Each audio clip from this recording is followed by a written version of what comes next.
So Jim, John and James, thank you for joining me today. I know since the tragic events in Minneapolis on Memorial weekend, there's been a lot of talk about police reforms and even police brutality, whatever you choose to call it. And I'm hearing a lot about protests. I'm hearing seeing a lot of violence and a lot of rioting. I'm seeing less about how do we actually improve and move forward. So I'm really grateful that you're joining me on today. Thank you for having us. Pleasure. Yes, thanks for having me. Thank you. And we've got to try and do a four-way conversation, so this might be challenging. But I want to start with some assumptions for people that might be listening to this. And what I should say, sort of asking Jim and John and James, between us, we've got around 75, 80 years of law enforcement experience between us. And I'll get each one of you guys to introduce yourself in a minute. And James is currently a criminologist and international group violence expert. So I want to make sure that people understand that we are former law enforcement, we are criminologists, we do understand what we're sort of talking about, just to make sure that that's clear to people. So the first thing that we say is that all four of us, we are, like every rest of the world, we're shocked and horrified by the events of these police officers. And that is a common assumption that you can take, is that we do all accept that what those police officers did was wrong, but we're looking for ways to improve and solutions, and how do we go forward. So maybe we'll just start, do a brief introduction. Jim, do you want to go first? Sure. Jim Howard. I run a ministry right now called Trinity Security Allies. But I have over 36 plus years in law enforcement. I did 26 with the city of Norfolk in Norfolk, Virginia. And then I did 18 months or almost 2 years up in DC doing executive protection up there. Came down to Florida, did 8 years with a small agency here. And then was full-time with them, went 2 years reserve with another agency. And so I still teach out at the academy. I teach different courses, plus firearms, and also a courtroom, the crime scene, the courtroom. I'll get this right. And then I've got a ministry that we go around the country teaching churches on how to set up safety teams. And verbal de-escalation is very important. I'm looking forward to hearing from John here, because I had the opportunity to be trained by the FBI in crisis negotiation, and was a team member and then a team leader, and also wrote training for our team members. So I'm really interested in hearing from him. And of course, James here, I'm looking forward to that, but we won't get into that right now. We'll just continue on. Well, you haven't mentioned me yet, Jim. So well, Simon, you're putting the show on. So do I really need to go into that? You invited me. Okay. And John, should we go with you next? Okay. Good evening, everybody. And I appreciate being invited to be part of this. John Riley, 7 years in the Army as an infantry grunt, went through Desert Storm, became a police officer in the city of Grand Rapids, Michigan, second largest city in Michigan, and was there, retired in 2015, just under 20 years. My entire time was as a road patrol officer, and 99% of that time was on nights. I preferred working nights. I actually was on my way into another career as a charter pilot, having got my pilot's license when I was in high school. And my church asked me to do a de-escalation class for our security team. I attend one of our larger churches in the West Michigan area. And while I was putting together the class, it hit me like a ton of bricks. What a need there was to teach good people who volunteer in churches how to better, effectively, and successfully de-escalate a situation with an angry, loud, rude, obnoxious person, because a lot of these good folks just don't have that background training or experience. And I also then felt a very, very strong draw to drop everything I was doing about becoming a charter pilot and to go down this road, basically to teach churches, and from there it expanded to teach in corporations, businesses, state agencies, and so on. And the one thing that I designed my training program around is my experiences in the military and as a police officer. I am very scenario-based, very dynamic, realistic scenarios, and I have a team of former and current police officers who work with me. I'm not just another lecture presentation, because I firmly believe that you really can't develop stress inoculation, muscle memory, self-confidence, and confidence in other colleagues without working together in the team, working a situation. And so I developed that training program in that way. And it's just in this, let's see, going on 4 years now, it's been a true blessing for a guy with no accounting or business background. It's taken off. And then on top of that, scenario-based also, I created what I call decision-making drills for armed church security, because I've noticed that a vast majority of armed church security just go to the range and they shoot and they shoot and they shoot, but they don't actually deal with scenarios as a team to develop that teamwork cohesion and all that.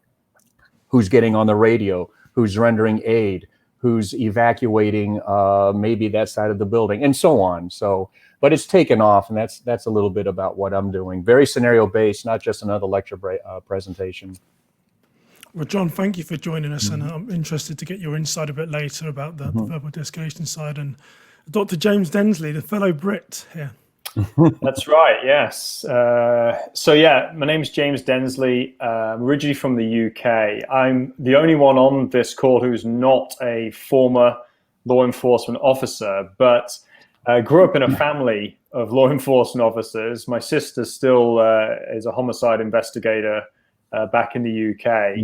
And my father was a police officer for 25 years. But I'm a professor of criminal justice at Metropolitan State University in Minnesota.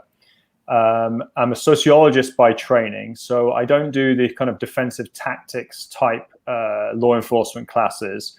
I do more of the sort of criminological theory, thinking about why people offend, how they offend, etc.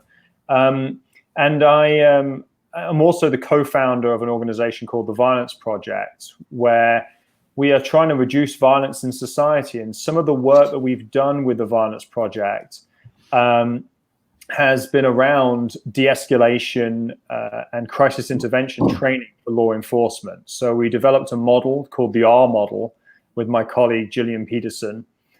We trained officers in this model. We saw reductions in the number of crisis calls which were being used in that agency. And so I've been working in the field of sort of law enforcement training and education now for probably about 15 years. And it's something I'm just very, very passionate about. And with the events going on right here in Minnesota as we speak, I think it's important to really think about what are really tangible solutions. So I'm just delighted Simon invited me on to talk about it. And thank you, James. And I want to start, my first sort of question, if you like, is going to be for you, but I want to give a bit of a background first. Is that, similar to Jim and John, I served for 14 years in the British police force. Did everything from sort of a street cop to robberies to burglaries, became a detective in my early 20s, and then moved into organized crime and then some terrorism before I left and emigrated here to the US. And one of the big things that I noticed, James, and I'm going to come back to your article that you wrote in 2016, is there is a stark difference as to how police officers in the UK are trained as opposed to how police officers are trained here within the US. And if I go back to my experience, I did 5 weeks at a police station. I then went to a police academy for 15 weeks. I then came back from the police academy back to my police station for 4 or 5 weeks. I then went back to the police academy, and I think it was most probably 30, 40 weeks before I was even sort of allowed or trusted to sort of go out on my own. And that is quite a unique sort of system to how the UK, United Kingdom, sort of run their program. And then also in England, you've only got, I think I was looking at the numbers now, it's changed since I emigrated here, but I believe you can correct me if I'm wrong, James, there's only around 48 is there police departments between serious and organised crime and local police departments. So yeah, those police departments are governing 65 million population. You go to a police academy, all the training is in-house, and then you then switch to the Minnesota model, which is very, very different. And that really brings me then on to your 2016 article. So maybe do you want to tell us a bit about how Minnesota police officers are trained, and then just talk about your 2016 article where you're talking about form and that police training. Yeah, happy to do so. So you're absolutely right. The United Kingdom has, 45, 48 different law enforcement agencies. And you juxtapose that against just one state, Minnesota. Minnesota has about 430, 440 agencies. And those agencies, the vast majority of them actually have less than 25 employees. And in fact, a sizable percentage have even less than 10 employees. So we're talking about a lot of agencies, and we're talking about agencies which are often very small. And this really speaks to America in general, where everything is devolved down to the local level. And in many ways, that's kind of how the country was founded, that you have this, sort of a federal republic where everything is operating on that local level. We see that with schools that are paid for through property taxes, for example. It's very different to the United Kingdom and in Europe, where schools are sort of more of a national curriculum, if you will. Same really applies with law enforcement. Everything's local, which means the agencies are essentially kind of a law unto themselves in some regard. Now, we do have a universal kind of police officer standards and training board in Minnesota, and they regulate licensing, they regulate education and training. And what's unique about Minnesota is that education and training is all housed within higher education. So to become a cop in Minnesota, you don't actually go to a police academy. Instead, you go to a college or a university. And the training programs are operated out of those colleges and universities. Once you've met the kind of requisite sort of educational standards, you take the licensing exam, and then you become what is known as license eligible. And you only actually become a licensed peace officer in the state of Minnesota if you get hired by an agency. And so that process can take a number of years in many cases. Going from a trainee in a college or university all the way through to actually being hired by an agency. But it also means that there's kind of variation in the way in which that education is administered across different universities and colleges. And then once you get hired, there's a lot of variation within the agencies because there's, like I mentioned, 400 plus of them. They all have their own internal policies around use of force. They all have their own internal policies around discipline. They all have their own sort of connections to different police unions and other things. And so within those agencies is where you see a lot of the issues that may be occurring, happening today. Yeah, and it's, I mean, I've got to admit, it's one of the first things I recognized when I moved here 9 years ago, that police officers have to do continuing, of which sometimes they have to pay for it themselves. As you mentioned, some of the police departments are so small. I mean, the city where I live, I believe they've got 28 sworn officers. I mean, they're incredibly small. It must be very hard to try and maintain a higher level of training and also finding the right caliber of people that you actually really want to serve and protect. Yeah, I think that's exactly right. Is on the one hand, you have a kind of selection bias about who's going into law enforcement and then who wants to work in those different types of agencies. And so the larger agencies are attracting a different type of candidate than maybe the smaller agencies are, particularly because of their location in different rural or urban neighborhoods. And then on top of that, those smaller agencies have very small training budgets, so they're unable to really attract the sort of caliber of trainer that you would want to be delivering that continuing education to officers. And in many ways, it's just prohibitively expensive to really do the types of training that you would want for officers to do. So you take something like crisis intervention training, for example, CIT training. Now, I've actually published about CIT training. I don't think it's perfect. I certainly think it's better than nothing.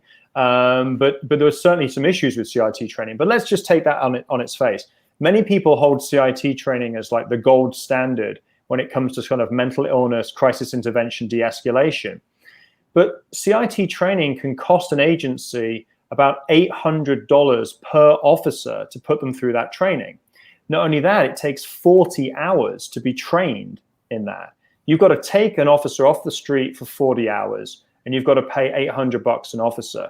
Now, that's a lot of your training budget, and that's also a lot of time. If you're an agency that only has 3, 4, 5, 6 people in the department, so logistically, it's really, really difficult to manage that. And I think the other thing that's challenging about this is the police officer training and education that's being administered, whether it's in-house or even in the pre-service side at the colleges and universities, is set up in a way where you're kind of always getting the same types of candidates going through that type of a system. Because the difference in Minnesota is people pay out of pocket for their law enforcement education. And depending where you go to school, you could be looking at $10,000 or $100,000 just to become eligible to become a police officer. And if you're trying to attract low-income candidates or career changers who are going to have to, give up work for a year and then pay out of pocket to enter that profession, that's really sort of prohibitive for them doing so. And so often what you find is only a sort of part of the population is ever even eligible to enter the training and education. And so it sort of replicates itself ongoing. Yeah, because you could be spending 40, 50,000, and I've educated at law enforcement colleges here around the Twin Cities before, and I look out to the room, and I have to be honest, I look at some of these people and think, you are never going to be a cop as long as there's blood going through my veins, but they're investing 40, 50,000 into their sort of future that they might not get. But I guess one of the questions, James, before I want to get... Okay. 1 second on that, Simon. Yeah, go on, yeah. Even worse than that, you're right.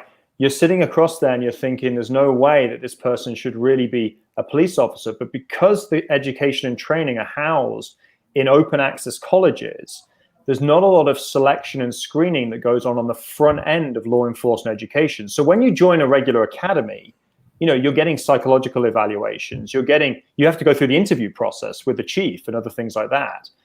With the colleges and universities, people are maybe in a program for years before they ever get the type of screening that you would expect to see whether or not someone's even eligible or qualified to become a police officer. So there's a lot of kind of conflicting interests in this as well, with the tuition dollars driving the revenue at the colleges, and they're letting people into these programs who perhaps we need to be rethinking whether or not they're the best people for the job.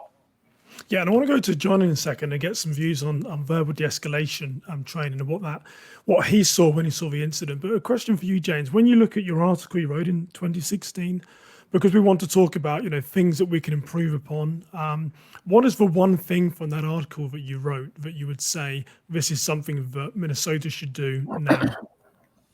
Yeah, I mean, there's a lot of things that I think could be done. I mean, for me, I see a rapid expansion of the role of police in society across the board, not just in Minnesota, but throughout the United States over the last 40 years. So police now police everything. We have police in schools, we have police policing mental illness, we have police policing poverty, all these structures that are in place. And what that does is it just reproduces all the kind of inequalities and the sort of structural disadvantages, racism, and everything else that's throughout American society. So what we've really got to do is kind of roll back the role of police in those functions, because they're doing things that police shouldn't be doing in the first place. And I think one of the ways we would do that is we need to take a real critical look at, do we need all these agencies responding to the things that they are responding to? Do we need 400 plus agencies, or is there a better way to organize these agencies so that they are responding appropriately to the problems within the community? And so for me, that's definitely one of the big pieces. And then just if I can do a second one, it would be to let's really revise the education and training so that it's much more standardized across the state and held to a much higher standard. Because at the moment, there's real variable quality in-service training that's being administered across 400 different departments. That's 400 different ways for this training to go wrong. And when you think about the pre-service training at the colleges and universities, there's 30 different colleges and universities that are providing this training. And there's 30 different ways for it then to go wrong. So I think we have to be thinking about, how do we standardize this curriculum in a way that it's held to the absolute best standards and that everybody is getting the same message, because I don't think they are. And that's why we see some agencies that are better than others, and why we see these tragic events still happening. Yeah, and if we have time, one other question is, who's educated these people as well? A lot of retired officers and former officers. But I just want to move on to John Riley. And James, thank you for that. That's great insight. Mm-hmm. And John, I know, I think, like I said, everyone in the world is sort of shocked and horrified by what they saw. And, I joined the police in 1998, and they were telling people then, as soon as you have them handcuffed, get them off their front. To see a serving police officer not only have someone handcuffed, but there's pressure on their chest and then on their neck. I mean, obviously, there's no excuse for any of those behaviours. But for you that spent a lifetime in verbal de-escalation and de-escalation, what do you see in the mindset of those police officers, or perhaps in the actions, as to what could have been causing those behaviours? There's a lot in there, John. You've got to unpack. There is a lot in there. First, I just want to point out that Dr. James, the way Minnesota runs things is almost to a T the way Michigan runs things and hires police officers too. So I just want to throw that out there. In regards to the officer, it showed to me just an incredible lack of self-discipline. At a moment where his adrenaline is probably jacked up. As I recall from the story, apparently they initially went to take him into custody. He began to resist. I believe he was intoxicated. And anytime you're going to deal with someone who's intoxicated, you're already facing a de-escalation problem, because you can absolutely set this thing sideways if you're not careful by the way you approach this person, by the things you do, by the things you say. As soon as they went hands-on with him, and apparently he began to resist, they took him down to the ground. And you're absolutely correct. In my entire career, as soon as the individual's handcuffed, put him in the car and drive away. We're done. I don't remember any evidence of the individual continuing to try to struggle and resist after they had him on the ground. And I just cannot for the life of me understand why that the officer just sat on this guy, literally kneeling on his neck for this entire time. Just a lack of self-discipline. And it also goes back to what the doctor said about being able to hire good people. It also goes back to the individual officer. Do they have any empathy and compassion for their fellow man, or do they have a type A personality where they want to make sure people know who's in charge? And if that type of person, the type A personalities, and in my training seminars over the last couple of years, from church security, church volunteers on across the board, the people who struggle the most in my scenarios are people with strong personalities who want to take charge and let you know and let the subject know, no, this is the way it's going to go down. And as soon as they get any type of resistance from my role players, they start getting jacked up. And so to me, it's like a perfect storm. Lack of self-discipline. Maybe it could be a character flaw, just across the board there.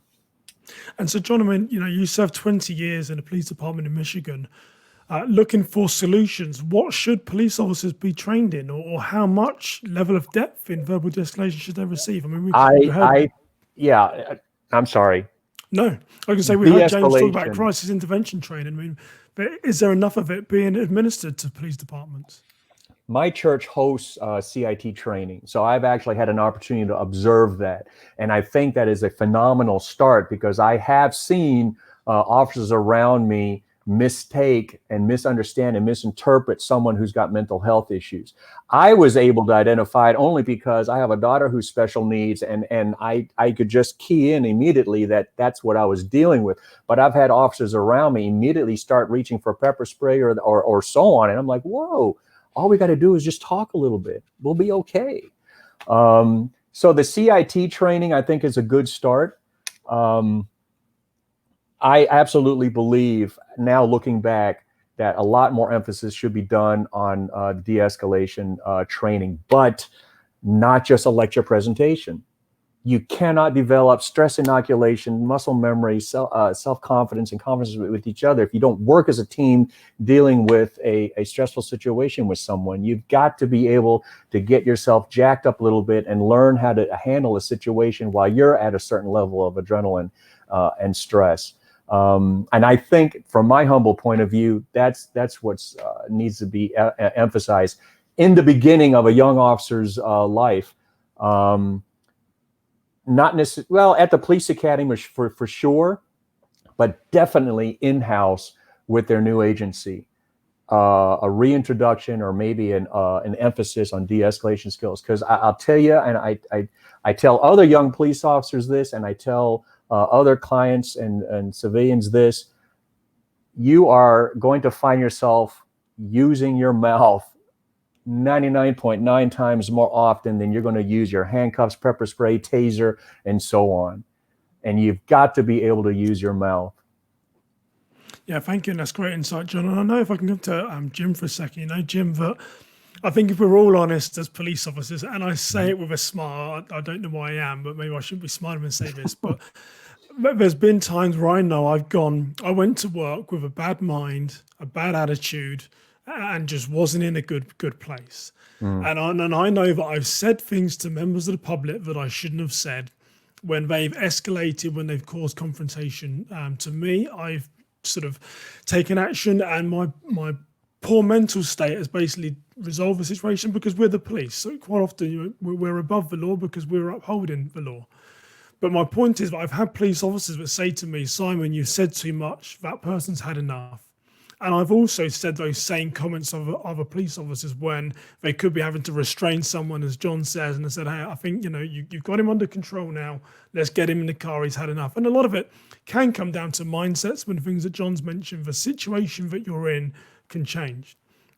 But one of the things that I was most challenged by in the video, not so much how sad it is about the outcome, but the fact the other 3 police officers that were there seemed to suggest that behavior was okay or didn't intervene. So Jim, with your experience, what do you feel, knowing that you've been in law enforcement for a long time, when you don't see other officers say, I think he's had enough, stop or take action? What does that say about the culture of the police department?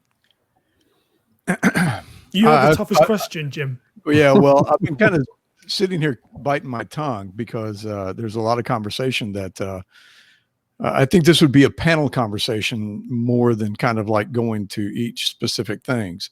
I kind of really want to just talk a brief second about what James was talking about.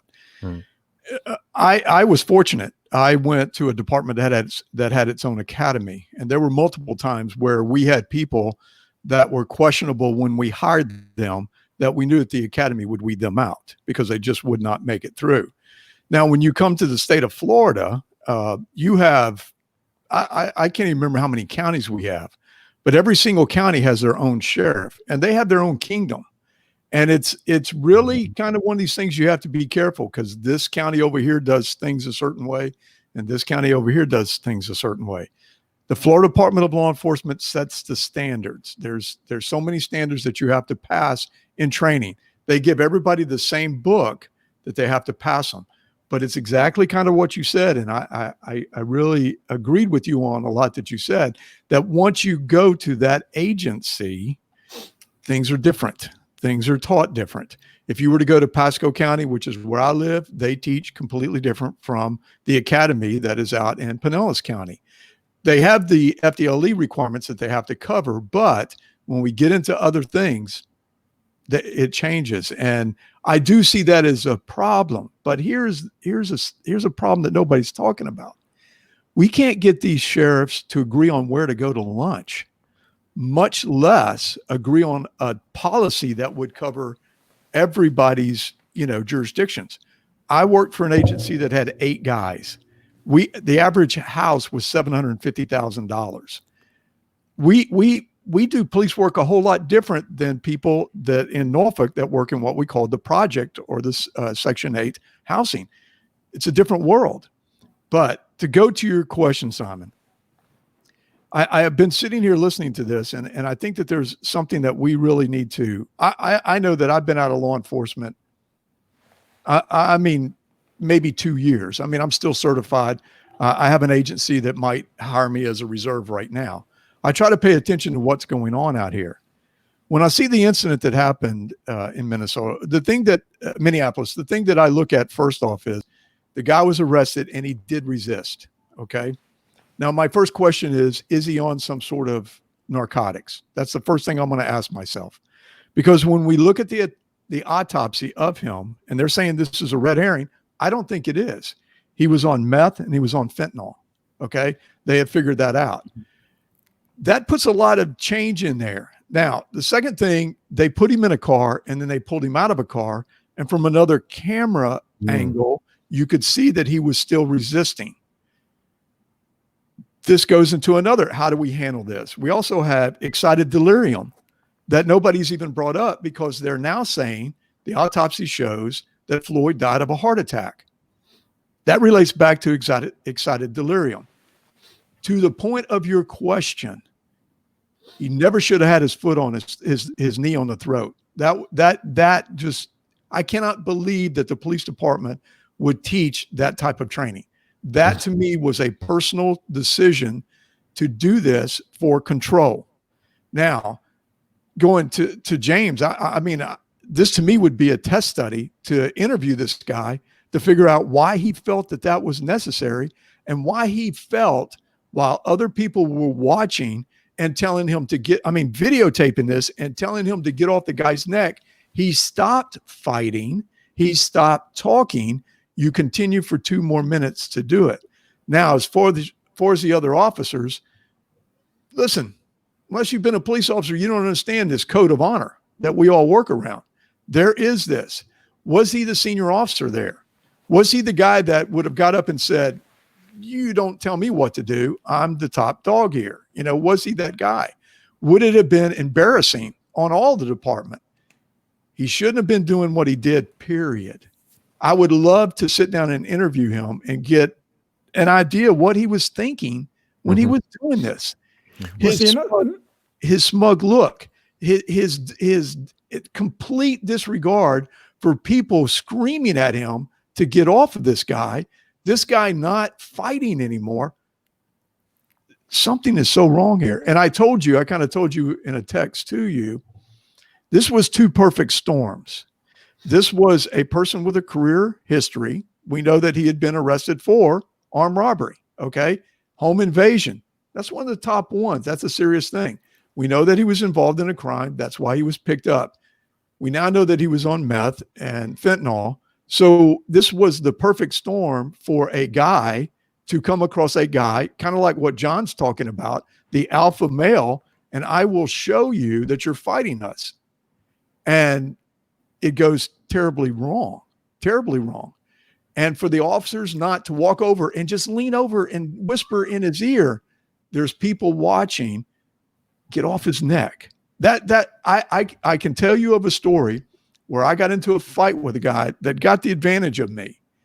And when the other, I survived it, but when the other officers got there, I was out of my mind because this guy had really kind of, put me in a pretzel and was tearing me up. I was out of my mind. A supervisor came over to me and said, I know you're upset. Calm down. There's people watching. Best words he could ever say. He goes, don't lose this battle over your mouth. Don't lose this battle over your actions. And so when I worked as a supervisor on the street, I would tell my guys, when you get involved in a confrontation, I don't want to pull up on the scene and hear that you're the highest voice, the loudest voice that's going on here. I want you to be calm as you can be. I'll tell you one thing. When you're talking to somebody that is up here and you're level-headed and calm, it kind of causes them to think for a second, why isn't this guy getting mad at me? Why isn't this guy losing his mind and ripping me a new one? Because that's the response they want. Now they start to think, maybe you're crazier than I think you are. I mean, I have seen that happen. Guys don't say a word. And then the next thing, just like that, action is taken. Yeah, and I think I agree. If I can just come in for a second, I think one it could be between the British system and the US system, which is why I was trying to make the distinction that, in the UK, we police by consent is a saying that you'll hear quite a lot. And I would expect, no matter what the rank is of the person, like I said, that's why I gave the example before I asked you the question, but I've been in positions where someone said, hey, Simon, I've had enough. I've also said to co-workers, that person's had enough, and then they stop. But I wasn't seeing that culture around the police department where those 3 people could do it. And perhaps it ties into the level of training and the caliber of people that we're doing. So it's one of the things that we need to do is move more towards that British system of let's have less police departments so we can improve our training. I can see you're squinting there, Jim. So you want Yeah, because I it's a little difficult for me to buy that one, having been in law enforcement all my adult life. I'm going to say a couple of things. James brought up some really good stuff. James brought up something that was really important. I think needs to be discussed a lot with departments of today. We expect our police officers to do way too much. We expect them to be domestic violence, counselors. We expect them to be counselors of the mentally handicapped. We expect them to, be the one that goes and tells parents that a child has died after an accident. We expect way too much of our police department, and they don't have the education to do it. And going back to what he said again, the training is expensive. Now, I will say that I'm fortunate in the two places that I was at. Our training was always paid for. Never had to worry about it. Never had to. When you go to Florida, a lot of these are grant funded. So you get to go for free. Departments can send their guys for free. We're fortunate. Like I said, I hear a difference. It seems like up where y'all are at. The first time we're going to walk up and say by consent, I think, like I said, I'm watching these videos. I'm watching a lot of stuff right now, and I'm seeing a lot of restraint on these police officers where people are standing right in front of them and screaming in their face, spitting at them, throwing bottles of stuff of fluids that we have no idea what they are. I can tell you it ain't water, but that whole situation that we saw was the perfect storm that came together. The two officers that were the main control, because that other officer standing there telling the crowd to get back, he's just as guilty to me as they could have switched places. I really felt like watching this, they could have switched places and the other officer could have been on the neck and the other one could have been standing there telling the crowd to get back. I really saw that.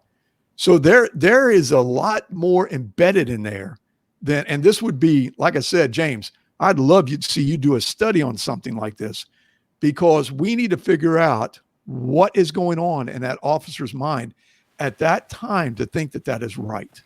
What is it that is going on in your mind to think it's right? And what was happening to the other three officers that one thought it was right because he was telling people to get back? He didn't even care. In fact, he backed up and I thought he was going to step on Floyd's head there. He backed up and almost stepped on him. He didn't care. So he was in the same mindset as the officer that was on the neck. The other two might have been guys that have less than 2 years on, 3 years on, 4 years on. And they're sitting here looking at a guy that's got 17 years on and thinking, it's not my place to say anything. Yeah. And for me, that is one of the biggest concerns. Yeah, that is the problem. That's the problem. I mean, because just basic common sense and human dignity, I don't care if that guy's got 17 years on. You can see George Floyd is dying. And the fact that nobody, and not only that, Minneapolis PD have a duty to intervene policy. They also have a sanctity of life use of force policy.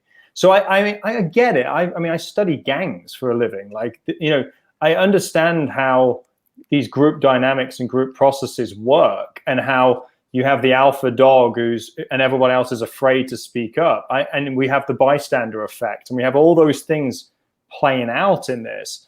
But it's just appalling to think that that's the state of play here, because what you need to have is a situation where people will speak out.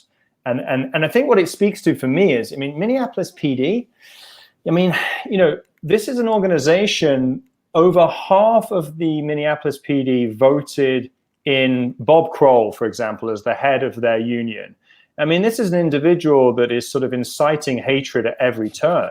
And if half the organization is on that side of the aisle, so to speak, it tells you what's going on within MPD. There's a real disconnect, I think, between some of the leadership at MPD and the more progressive values that they're fighting for, and the rank and file who don't seem to be following that script. And I think there's a real disconnect there as well.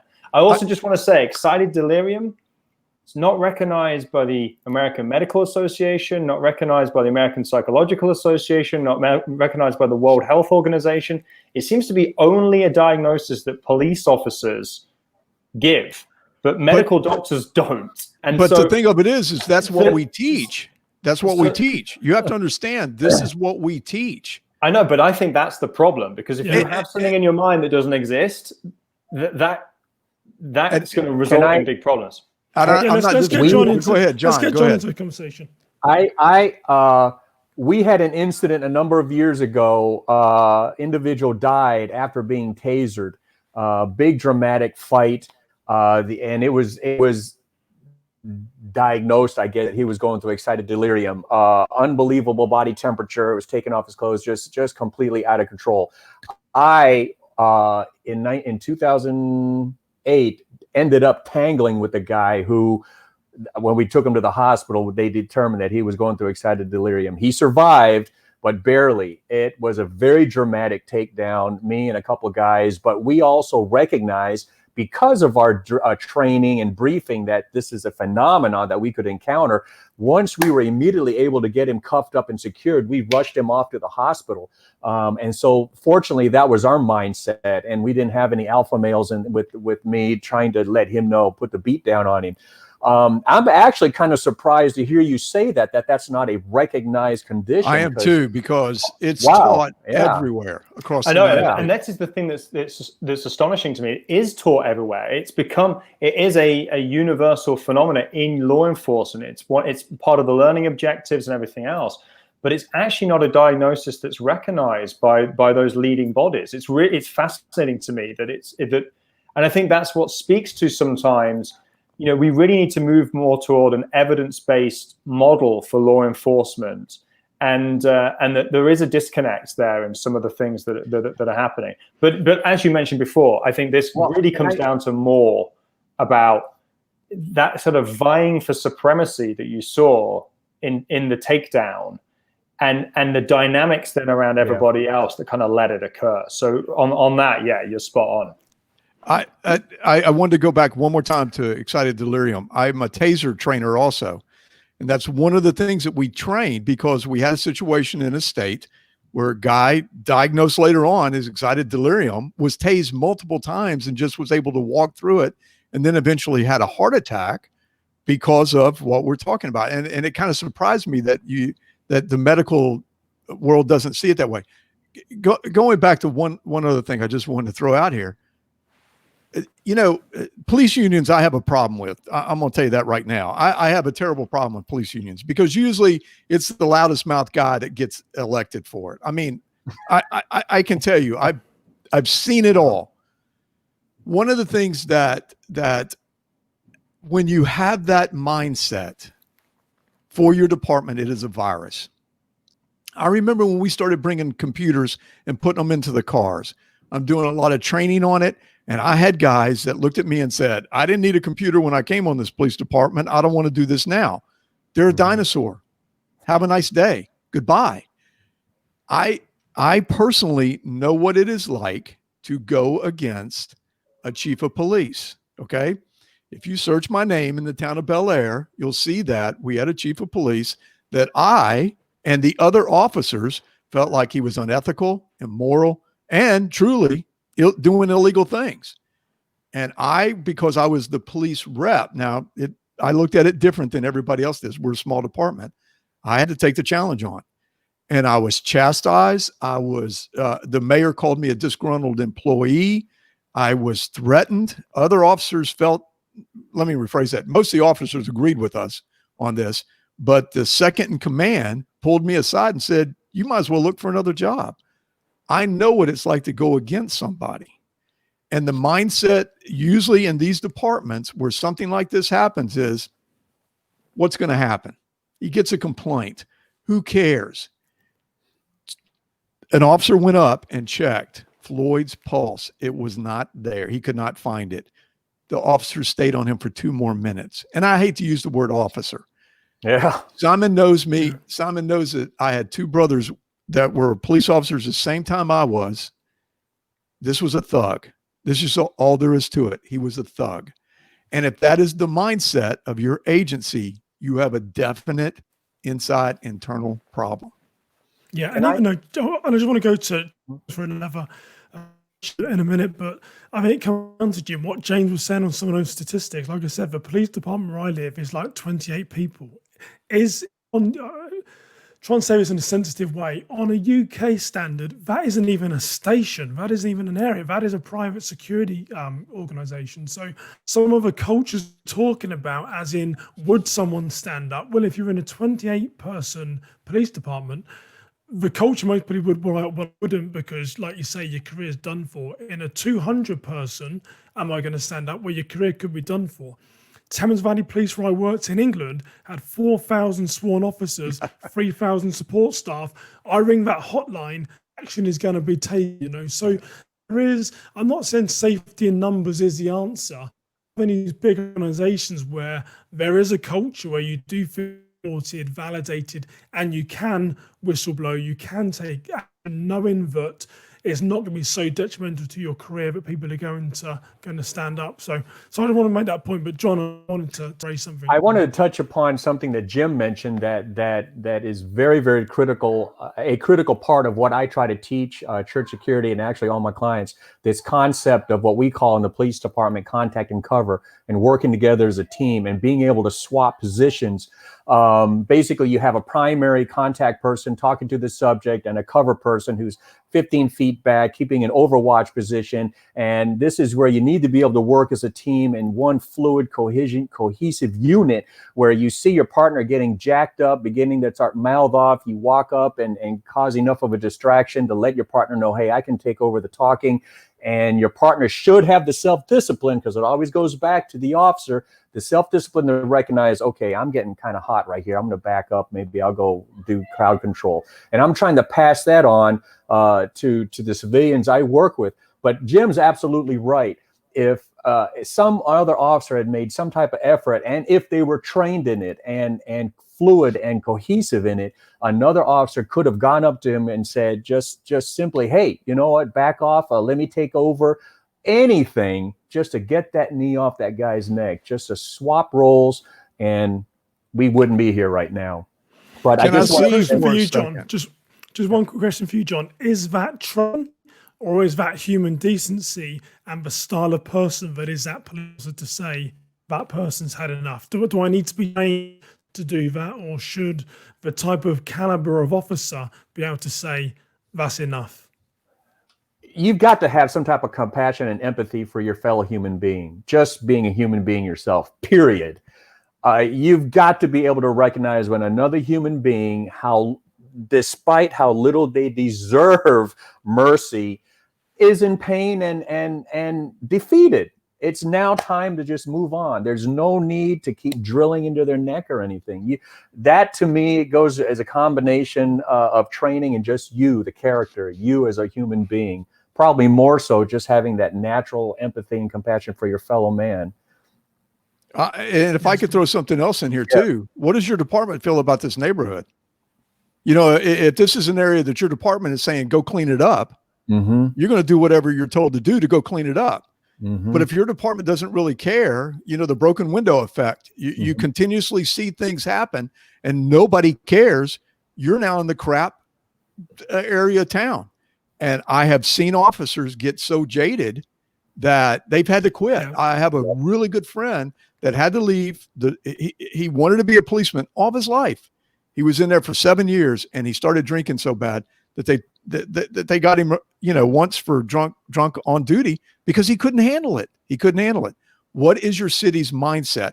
That is so important. It starts from the top and it goes down to the troops. You want your troops to be protected. You want them to understand that they go home at night, but you want to make sure that they understand that everybody they come into contact with, no matter who they are, is a person, is a living, breathing person. We may not have agreed with Floyd's lifestyle, but if he had a family and children, you just took away the father.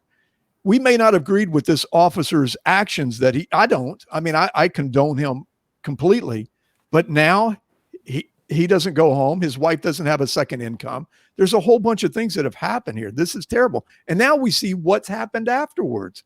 Oh my gosh. We have a country that's fallen apart.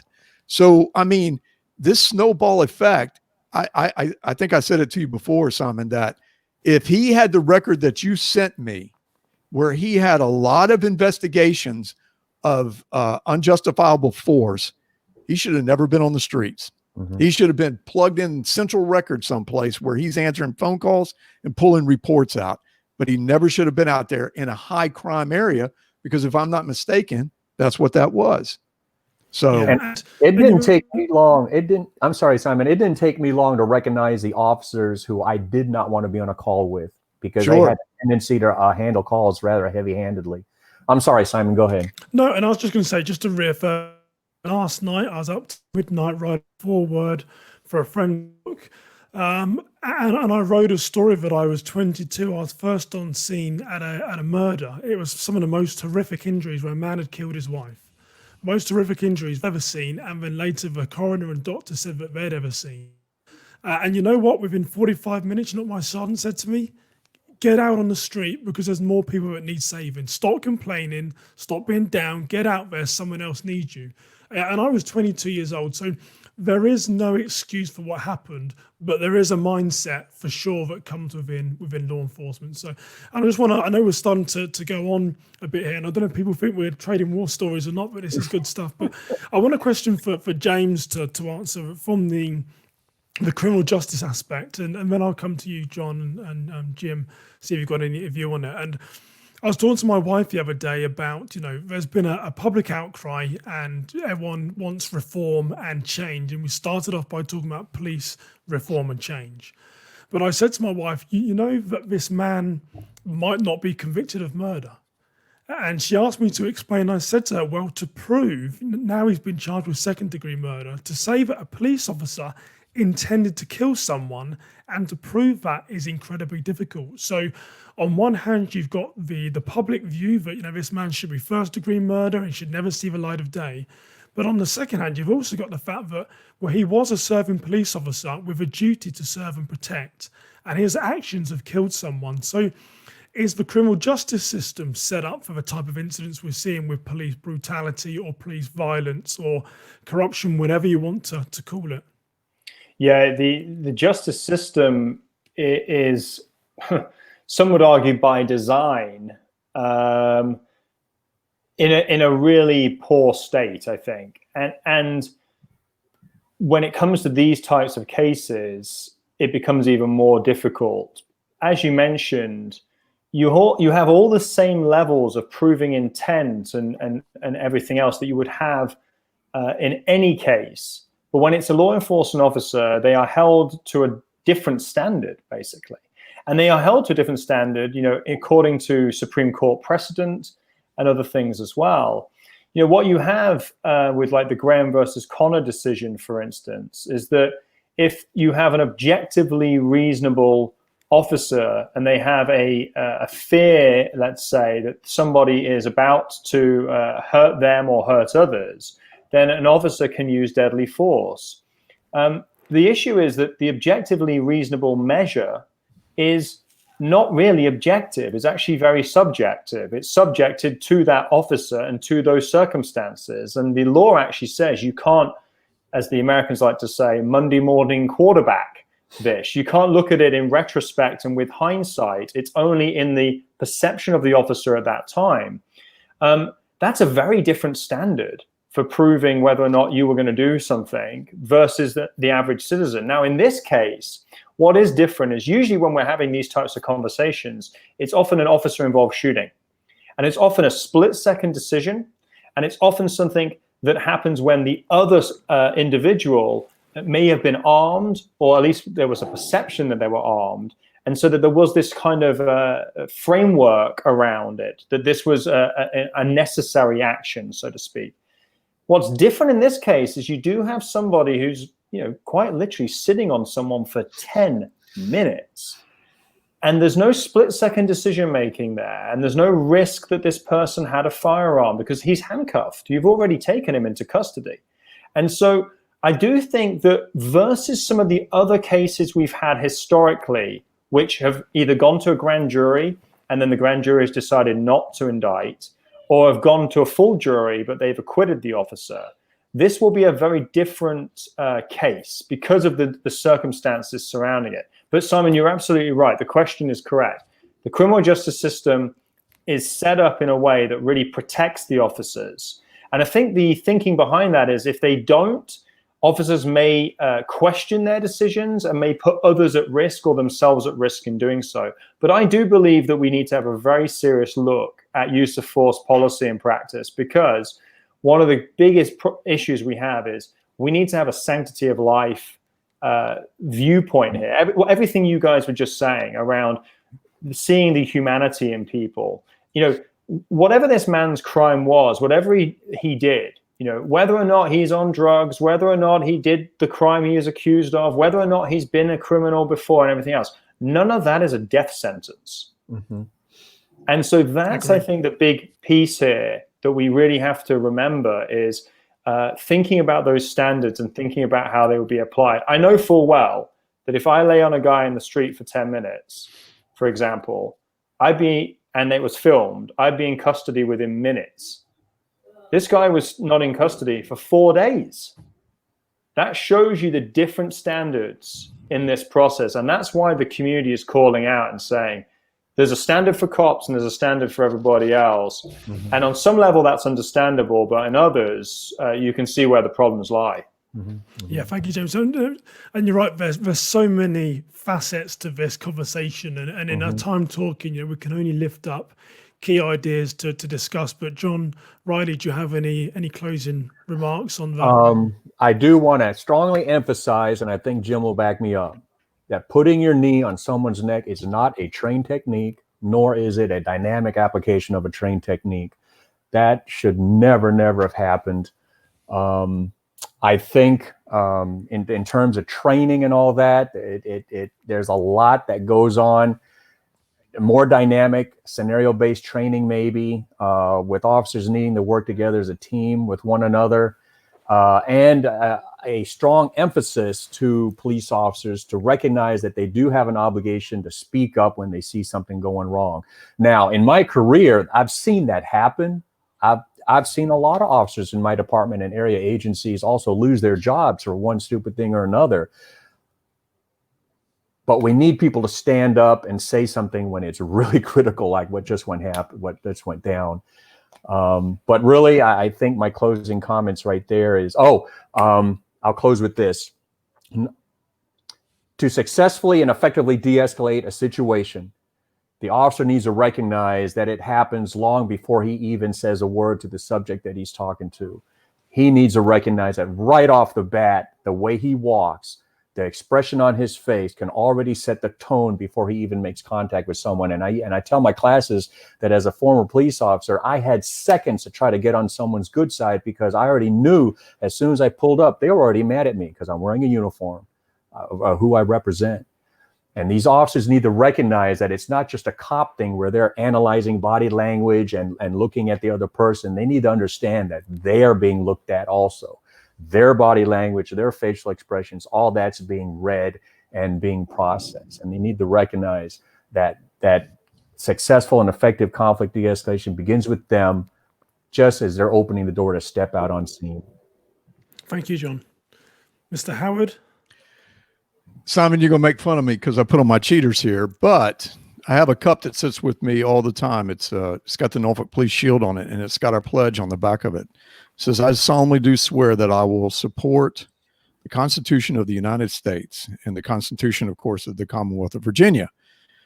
One of the things that I see in this case, I'm going to disagree with you. I think he will be found guilty. You have another case that you and I were talking about, Justine Damon and Noor, who was found guilty of second-degree murder. Later on, third-degree murder.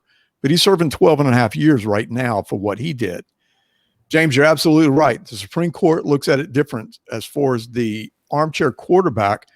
When the officer in his right mind thinks that he did the right thing, or it's training that they have, we have to understand that. This goes back to John's statement. This is not a part of the training. Never, ever has there been a part where you put your knee on somebody's neck, especially in the position that this guy was in. Never. In fact, we teach that you flip people over because if they're heavy, they can't breathe, you know? So everything in this, when I'm looking at this video, I'm going wrong, wrong, wrong, wrong. This was, we have to think of something as civilians now, because we all have to consider ourselves civilians. You said it earlier, Simon, before we got started. Would you be a police officer today? No. When I teach the academy and I look at those young faces, I think you don't even know what you're getting into. Not the English part. Y'all have got your own thing over there across the pond, but we've got our own thing over here. And I can tell you right now, we've got to get a grip on some of this. It goes both ways. I mean, it really does. And of course, this is where I just posted this about there needs to be a Christian revolution, because as a Christian, I see that God's got to get back into this or we're going to lose a big battle here. I go and say that I was one of 3 brothers that were on a police department. We had stellar, I mean, just, you know, years in the police department. John, you're right. I saw guys that eventually were kicked out because they couldn't handle it. How do we get the type of caliber that we need in the police departments that we have today that can handle these things? Plus, we need the cities to be in here. It's just this mess. Can we change it? It's a long road. I'd love to see it. I'd love to read. I'd love to sit with James and talk more about how we could change some of this stuff. But until we can get rid of the crime that's happened out here, I read that there is 800,000 sworn police officers across the United States. 800,000.